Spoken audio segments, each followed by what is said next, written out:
Baik, kita akan masuk teman-teman sekalian pada kesempatan ini bab ke-24, masalah orang yang takut terhadap kedudukan Robnya mendapatkan dua surga. Kita punya potensi dalam diri teman-teman sekalian, rasa takut dan rasa suka ya. Nah, cuman memang dalam Islam dianjurkan agar keduanya itu dialihkan kepada Allah Subhanahu wa taala. Jadi kita takut hanya kepada Allah. Kita cinta hanya kepada Allah, hanya karena Allah. Semuanya karena Allah. Hidup seorang muslim semua untuk Tuhannya. Sehingga dia membantu orang, dia berbicara dengan orang, dia berteman sama orang, dia berbisnis dengan orang. Semuanya selalu dihubungkan dengan apakah Allah meridhoi itu atau tidak. Apakah Allah menerima itu atau tidak. Kalau sampai Allah bolehkan, dia jalankan, eksekusi. Kalau Allah tidak ridho, maka dia tinggalkan. Nah ini sifat orang-orang beriman. Jadi tidak bisa luput dari itu. Dan rasa takut ini, kalau ada dalam diri seseorang, maka akan sangat membantu dia, teman-teman sekalian, untuk tidak bergantung pada urusan dunia ini. Karena bagi dia, yang penting Tuhannya. Kalau Tuhannya sayang, Tuhannya ridho, maka dia lakukan. Kalau Tuhannya benci, maka dia tinggalkan. Maka dia tidak pernah peduli dengan manusia. Bagi dia adalah Tuhannya. Karena memang tidak ada yang menciptakan langit, bumi, udara, air, batu, tumbuh-tumbuhan, hewan-hewan. Apapun yang terjangkau oleh mata kita di langit, di atas bumi, ya, di dunia ini, di bumi ini, atau dalam lautan, ya, kecuali Allah Subhanahu wa taala. Allah yang menciptakan semua, Allah yang mengadakan, Allah yang mengurus semua itu. Ya. Maka kalau sudah muncul rasa takut dalam hati kita kepada Sang Pencipta Allah, ini sebuah kenikmatan yang luar biasa. Dan ini tidak muncul kecuali sampai pada tingkat level seseorang itu selalu menjaga peraturan-peraturan Allah Subhanahu wa taala. Apakah dia mengerjakan ketaatan itu wajib ataupun sunnah, atau dia meninggalkan hal yang dilarang, haram ataupun makruh. Di sini judulnya, kata penulis, bab ke-24, orang yang takut terhadap kedudukan Robnya mendapatkan dua surga. Beliau mengangkat firman Allah Subhanahu wa taala surah Ar-Rahman ayat 46 sampai 53. Saya bacakan, A'udzubillahi minasyaitonirrajim, Bismillahirrahmanirrahim. وَلِمَنْ خَافَ مَقَامَ رَبِّهِ جَنَّتَانِ فَبِأَيِّ آلَاءِ رَبِّكُمَا تُكَذِّبَانِ ذَوَاتَا أَفْنَانٍ فَبِأَيِّ آلَاءِ رَبِّكُمَا تُكَذِّبَانِ فِيهِمَا عَيْنَانِ تَجْرِيَانِ فَبِأَيِّ آلَاءِ رَبِّكُمَا تُكَذِّبَانِ فِيهِمَا مِنْ كُلِّ فَاكِهَةٍ زَوْجَانِ فَبِأَيِّ آلَاءِ رَبِّكُمَا تُكَذِّبَانِ. Renungi artinya, saudaraku seiman. Kata Allah Subhanahu wa taala, ini turun dari 1400 tahun yang lalu dan akan ditilawakan oleh orang-orang beriman sampai hari kiamat nanti. Dan bagi orang yang takut saat menghadap Robnya ada dua surga. Maksudnya surga untuk jin dan surga untuk manusia. Allah Subhanahu wa taala sebagaimana pisahkan kita di dunia, di akhirat juga nanti di surga berpisah. Ya, masing-masing punya surga. Dalam arti kata, lokasinya mungkin sama tetapi Allah Subhanahu wa taala pisahkan jin sendiri, manusia sendiri. Ya. Karena kita nanti akan bertemu di surga. Orang beriman sama orang beriman akan bertemu. Mereka saling kenal di dunia. Mereka saling bercerita. Ya, pada saat ketemu di akhirat. Jin juga begitu di alam mereka sendiri. Ya. Jadi masing-masing Allah siapkan. Bagi tapi saksi bahasan kita. Waliman khaf. Dan siapa yang takut kepada Tuhannya. Maka mereka akan mendapatkan atau Rabb menyiapkan untuk mereka dua surga. Untuk jin dan untuk manusia. Maka nikmat Rabb kamu yang manakah yang kamu dustakan? Bagaimana ada orang yang tidak mengakui Allah sebagai Tuhan? Kalau begitu siapa Tuhan dia? Siapa yang akan dia tunduki? Siapa yang akan dia patuhi? Padahal fitrah manusia butuh pada Tuhannya. Terbukti ini sering kita bahasakan dalam bab akidah. Kalau seandainya ada orang-orang yang sedang naik kapal. Kemudian di tengah lautan ada ombak yang besar dan mereka ya, kepepet. Sudah mereka tidak bisa lagi, tidak tahu harus menyelamatkan diri seperti apa.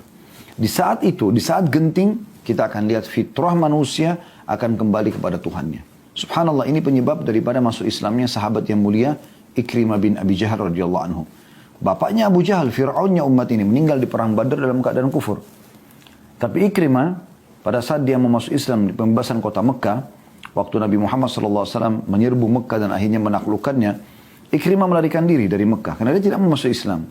Kemudian dia naik kapal, tujuannya ingin pergi ke Afrika, ke Ethiopia. Subhanallah, dengan hikmah Allah SWT, kapal itu di tengah lautan dihantam oleh ombak yang besar, badai. Dan banyak di kapal orang-orang yang dia kenal, itu membawa patung-patung yang mereka sembah. Maka masing-masing memanggil patung tersebut. Ombak makin kuat. Sehingga akhirnya terlihat depan mata Ikrimah, mereka pun membuang patung-patung tersebut. Ada juga yang terhempas, jatuh karena kuatnya badai dan ombak pada saat itu. Dan mereka akhirnya mengangkat tangan ke langit mengatakan, Tuhan selamatkan kami. Akhirnya mereka kembali kepada fitrah mereka, mereka tahu ada Tuhan. Karena nggak mungkin teman-teman sekalian. Secara akal sehat, apakah masuk akal kalau seandainya sebuah rumah itu ada tanpa ada yang membangunnya? Atau menyalahnya sebuah lampu listrik tanpa ada yang merakit dan mengaturnya? Atau apa saja? Bagaimana bisa pergantian siang malam, turunnya hujan dari langit dengan kadar dan waktu yang tepat? Belum lagi penataan yang sangat rapi dari hutan-hutan, lautan, sungai, terus populasi-populasi hewan, tumbuh-tumbuhan dan segala macam. Itu kalau nggak ada yang atur, nggak ada penciptanya, bagaimana bisa terjadi semua itu? Ya, itu nggak mungkin. Maka tidak ada alasan manusia untuk mendustakan Tuhannya, Allah Subhanahu Wa Taala. Kemudian Allah mengatakan, fihima ainani tajriyan, dan di dalam dua surga itu ada mata-mata air, ya. Zawata afnan, dipenuhi dengan pepohonan dan buah-buahan. Fabi ayyi ala'i rabbikuma tukadziban, maka nikmat Tuhanmu yang manakah yang kamu dustakan? Fihima ainani tajriyan, di dalam kedua surga tersebut ada mata air, ya, yang mengalir. Fabi ayyi ala'i rabbikuma tukadziban, maka nikmat Tuhan manakah yang kamu dustakan? Kemudian dikatakan fihima min kulli fakihatin zaujan, dan ya, di dalam kedua surga itu terdapat segala macam buah-buahan yang berpasang-pasangan. Fabi ayyi ala'i rabbikuma tukadziban, maka nikmat Tuhan manakah yang kamu dustakan? Di sini Allah gambarkan surga supaya gampang ditangkap oleh mata manusia dan dengan akal manusia, maksud saya. Ya, karena kalau untuk digambarkan memang sulit karena sangat indah dan sangat luas. Sebagaimana Anda sudah lihat kita pelajari pada bab-bab yang lalu, ya. Luasnya sangat luar biasa. Istana seorang mukmin saja itu luasnya luar biasa gitu. Ya. Bisa seluas langit dan bisa seluas pandangan mata dia. Ya, ada sebuah athar pernah saya baca, bahkan jarak tanahnya itu 40 tahun dari awal tanah ke tanah yang ujungnya. Jadi sangat besar, dan orang ahli surga yang paling rendah derajatnya di surga itu memiliki 10.000 pelayan. Yang masing-masing pelayan membawa 2 nampan kiri kanan tangannya, dan dia memakannya tanpa merasa lapar, tanpa merasa kenyang. Ya, semuanya kenikmatan dari awal makanan sampai akhir. Berbeda keadaannya. Tapi Allah Subhanahu Wa Taala ingin menggambarkan kepada kita supaya kita bisa tangkap. Dan subhanallah, ini secara fitrah, secara alami, di dunia sudah seperti ini keadaannya. Kalau orang punya villa besar, istana yang besar, karena dia orang kaya misalnya, ya, yang Allah berikan rezeki, maka itu sudah umum. Istananya besar, ya. Kemudian di sana pasti akan ada pohon-pohon dan buah-buahan. Itu sudah umum. Apakah di pohon-pohon itu yang berbuah, atau ada pohon-pohon taman yang indah, yang luas, yang dia bisa memanjakan tatapan matanya, dia bisa menenangkan fikiran dan hatinya dengan menatap pandangan yang indah itu. Demikian pula dia akan menikmati buah-buahan yang dihidangkan di atas meja di sebelah kursi yang dia duduk misalnya, sambil menikmati taman tadi. Kemudian pasti juga menyempurnakan itu dengan adanya mata-mata air, ya. Adanya mata air di situ, mata air yang mengalir, dia bisa dengarkan gemericik air, dia bisa menyentuh dengan tangannya air tersebut, dia bisa membasahi kakinya di mata air itu sudah umum. Istana-istana biasanya seperti itu, ya. Ya, masih banyak istana-istana peninggalan dari zaman dulu dan sampai sekarang masih menjadi sejarah bagi manusia. Memang umumnya seperti itu, ya. Kami pernah mengunjungi istana Hamra di Spanyol misalnya, peninggalan umat Islam. Itu umum seperti itu. Di dalamnya itu ada sumber mata air, ada taman yang luas, ya. Sampai sekarang pun seperti itu. Umumnya istana-istana, ya. Allah menggambarkan supaya akal kita mudah menangkap. Oh, memang indah sekali di sana. Karena ini sudah di dunia saya sudah sangat indah. Ya. Kemudian Allah Subhanahu Wa Taala juga menggambarkan di sana ada banyak buah-buahan yang berpasang-pasangan, ya. Jadi bisa ada yang besar, ada yang kecil. Tetapi sudah kita bahasakan pada saat menjelaskan jenis makanan dan buah-buahan dari surga. Di dunia sama surga ini hanya sama dari sisi nama. Seperti dalam surah Rahman disebutkan ada fihima fakihatu wa nakhlun wa rumman. Di surga itu ada buah-buahan, ada kurma, ada delima. Tapi ulama mengatakan ini hanya sama dari sisi nama, tapi akan beda bentuk dan juga rasanya. Dan sudah kita jelaskan hadisnya bagaimana Nabi SAW mengatakan besarnya Ya, satu buah kurma di sana akan seperti tempayan. Tempayan itu tempat makan yang besar, yang bisa nampung puluhan orang untuk makan dari satu wadah karena besarnya gitu. Satu buah kurma seperti itu. Dia lebih putih dari susu, lebih manis dari madu, dan lebih lembut dari bui. Bui itu busa yang ada di air, ya, di air laut. Itu seperti itu. Ya. Jadi hanya sama dari sisi nama tapi beda. Dan itu bukan mustahil. Sebagaimana Allah subhanahu wa ta'ala bisa membuat kurma di dunia ini rasanya manis dan berbagai macam bentuk dan warna, maka di akhirat bukan mustahil penciptanya bisa menciptakan yang lebih baik daripada itu. Bagaimana Allah memberikan ide manusia di dunia bisa membangun building-building yang indah, villa-villa, istana-istana yang bagus, maka bukan mustahil di surga pun ada yang lebih baik daripada itu. Itu bukan mustahil semuanya. Allah subhanahu wa ta'ala sudah memberikan gambaran kepada kita di dunia dan itu pasti akan diberikan juga di akhirat. Sebagaimana kita hidup di sini teman-teman, kita juga akan hidup di sana. Itu rukun iman kaum muslimin. Mereka beriman dengan 6 rukun iman. Yang kelimanya adalah beriman kepada hari kiamat. Harus. Dan itu proses dari proses kematian, cabut ruh, kemudian masuk ke kuburan, kemudian ada proses kuburan alam barzah, menjadi taman dari taman surga atau lubang dari lubang neraka. Kalau dia patuh kepada Allah subhanahu wa ta'ala, dia akan menjadi taman dari taman surga. Kalau dia durhaka kepada Allah subhanahu wa ta'ala, kufur, maka akan jadi lubang dari lubang neraka. Kemudian dibangkitkan pada hari kiamat di mahsyar. Ya, di padang mahsyar namanya. Ada hari pengumpulan pada saat itu lalu ditimbanglah amal baik dan amal buruk. Kalau amal baiknya lebih baik, lebih berat, maka dia akan masuk ke dalam surga yang abadi, kenikmatan abadi. Dan kalau dia amal buruknya lebih buruk, lebih berat, maka akan masuk ke dalam neraka. Kalau orang kafir, orang musyrik, maka akan ke dalam neraka. Itu seperti itu digambarkan oleh Allah subhanahu wa ta'ala. Kita dengarkan hadis Nabi SAW yang merincikan tentang ayat ini. Ya. Tentang masalah orang yang takut terhadap kedudukan Robnya mendapatkan 2 surga. Hadis nomor 84 dari awal kita belajar, urutannya berarti sudah 84 hadis ya. Berbunyi Abu Musa al-Ash'ari radhiyallahu anhu meriwayatkan sabda Rasulullah sallallahu alaihi wasallam, seorang mukmin di surga sungguh memiliki sebuah kemah yang terbuat dari sebuah intan berongga. Anda pernah lihat intan? Ya. Indah sekali ya. Tapi dia besar dan berongga. Ya. Panjangnya 60 mil. Ya, Anda bisa bayangkan 60 mil. Berapa kilometer ini? Puluhan, 70 sekian kilometer gitu kan. Pada setiap sudut terdapat istri yang tidak bisa melihat atau dilihat oleh orang lain. Yang mereka dipergilir oleh orang mukmin. Juga 2 taman yang bejana-bejananya terbuat dari perak dan segala isinya. Jadi setiap sisi ada taman, ada taman, ada taman. Di depan, di belakang, di samping. Di semua itu ada bejana-bejana, wadah untuk minum. Ya. Itu dari perak. Dan juga diisi. Ya, dengan isinya sudah dengan minumannya. Serta 2 taman yang bejana-bejana terbuat dari emas dan segala isinya. Jadi ada taman-taman yang berisikan bejana perak, ada taman-taman yang berisikan bejana dari emas. Dan kita sudah tahu ini 2 benda yang logam mulia yang dianggap mahal gitu kan. Dalam hidup manusia gitu. Yang menghalangi mereka memandang Rabb mereka hanyalah ridhaul kibriya atau tirai keagungan pada wajahnya di surga Aden.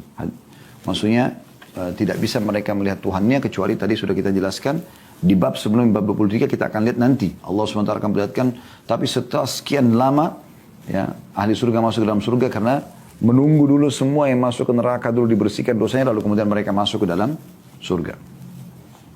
Hadis ini riwayat Bukhari yang menandakan berarti hadis sahih di jilid 8 halaman 624 dan Imam Muslim jilid 13 halaman 16.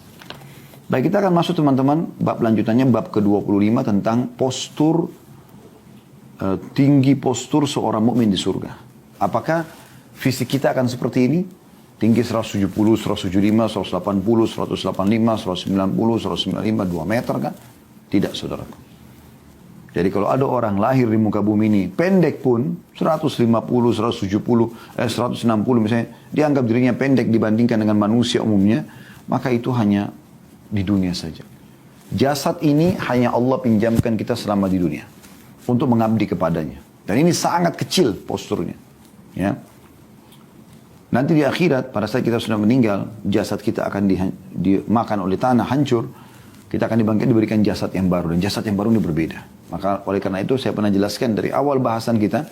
Kalau ada orang lahir dalam kondisi teman-teman sekalian, cacat fisik. Matanya buta, telinganya tuli, lidahnya bisu. Kedua kaki dan kedua tangannya puntung pun tidak berfungsi. Tapi berhasil, dia diurus oleh keluarganya dan dia meninggal dalam keadaan Islam, dia akan masuk surga. Jasadnya itu akan hancur, dimakan oleh tanah, dan dia akan diberikan jasad yang sempurna pada hari kiamat. Bukan cuma itu. Kita sudah pernah jelaskan juga kalau ada orang yang meninggal dalam keadaan bayi, kata Nabi SAW, atau tua sekali. Misalnya bayi baru 2 bulan, itu baru 2 hari lahir. Kemudian meninggal dunia. Dengan ada satu orang meninggal umurnya 120 tahun misalnya. Kita akan bertemu dengan mereka di surga nanti umurnya 33 tahun. Tidak lebih sehari, nggak kurang sehari. Jadi nggak ada lagi anak-anak, nggak ada lagi orang tua di sana. Nggak ada sakit, nggak ada gangguan orang. Kenikmatan abadi. Ya. Hadisnya yang menjelaskan masalah tinggi postur seorang mukmin di surga nanti, yaitu hadis nomor 85 Abu Hurairah radhiyallahu anhu meriwayatkan sabda Rasulullah sallallahu alaihi wasallam, Allah menciptakan Adam menurut bentuknya, tingginya 60 hasta. Ketika dia menciptakannya, dia berkata kepadanya, pergilah lalu ucapkanlah salam kepada golongan itu, yakni para malaikat. Lalu dengarlah salam penghormatan mereka kepadamu. Karena itulah salam penghormatanmu dan salam penghormatan anak keturunanmu. Nabi SAW melanjutkan mengatakan, lalu ia pergi lantas mengucapkan Assalamualaikum. Semoga keselamatan untuk kalian. Mereka menjawab, Assalamualaikum warahmatullah. Semoga juga keselamatan untukmu dan juga rahmat Allah. Lalu kata Nabi SAW, setiap orang masuk surga, ya, menurut bentuk Adam, tingginya 60 hasta. 60 hasta itu 60 siku, berarti kurang lebih 27,5 meter. Ya. Bentuk tubuh itu terus-menerus berkurang sejak setelah penciptaan itu hingga sekarang. Hadis ini riwayat Bukhari, jilid 6 halaman 362, Muslim jilid 17 halaman 177. Hadis ini kita coba korek teman-teman beberapa mutiara yang sangat mahal ini. Ya. Yang pertama sekali, Allah subhanahu wa ta'ala menciptakan Nabi Adam AS 60 hasta tingginya. Ya, 60 siku. Ini siku kita. Ya. Kurang lebih setengah meter. 60 siku. Berarti kan bagi 2. Sekitar 27 sampai 30 meter. Tingginya Nabi Adam AS. Mirip seperti sebuah building kecil ini. Itu luar biasa. Itu tinggi manusia. Dan kita akan kembali semua ke postur itu. Pada hari kiamat nanti. Paras wajah kita ya. Tapi postur tubuh kita berbeda. Kita akan tumbuh besar nanti. Dan itu diberikan jasad baru. Ada sebuah hadis yang sahih. Atau beberapa hadis yang sahih menjelaskan. Bagaimana kita akan dibangkitkan pada hari kiamat nanti. Ya, dalam kondisi diberikan jasad yang baru. Dan itu 60 hasta. Ya. 60 siku ke langit. Dan kita akan pada saat masuk surga berwajahkan seperti Yusuf, berhatikan seperti Ayub, dan berperawakan seperti Adam.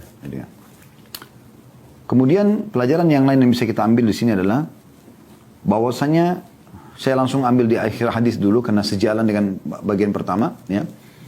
Yaitu nanti pada saat Adam AS diciptakan 60 siku ke langit, kata Nabi SAW, terus saja menurun postur tubuh manusia hingga sekarang, maksudnya hingga menjelang hari kiamat nanti.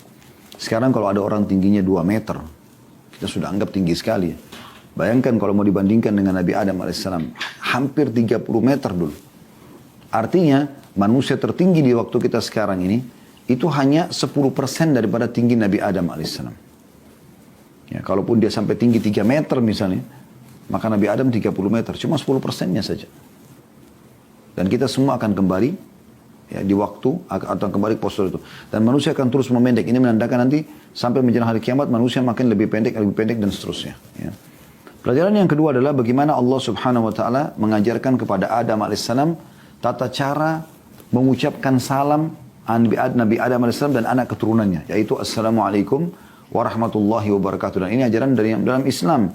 Artinya Assalamualaikum. Semoga keselamatan dunia akhirat selalu bersamamu. Suami ucapkan pada istri, istri pada suami, orang tua pada anak, anak pada orang tua, teman pada teman, tetangga pada tetangga. Semuanya saling mengucapkan Assalamualaikum, semoga keselamatan dunia akhirat untukmu. Warahmatullah, semoga karunia Allah, rezeki Allah selalu datang padamu. Wabarakatuh, dan semoga cukup. Dan ini Nabi Adam AS pertama diciptakan, langsung Allah suruh mengucapkan salam itu kepada para malaikat dan dijawab oleh malaikat sehingga menjadi sebuah peraturan bagi Nabi Adam alaihissalam dan anak keturunannya. Dan ini sayang sekali banyak umat Islam menganggap masalah salam, padahal ini bagian daripada syariat Allah Subhanahu wa taala. Dan kita dianjurkan mengucapkan salam bagi orang yang kita kenal dan tidak kenal dari kaum muslimin. Tidak harus punya hubungan baru kemudian kita ucapkan salam, tapi semua kita boleh ucapkan salam, menjadi doa yang baik. Ya. Ini penting untuk digarisbawahi tentunya ya.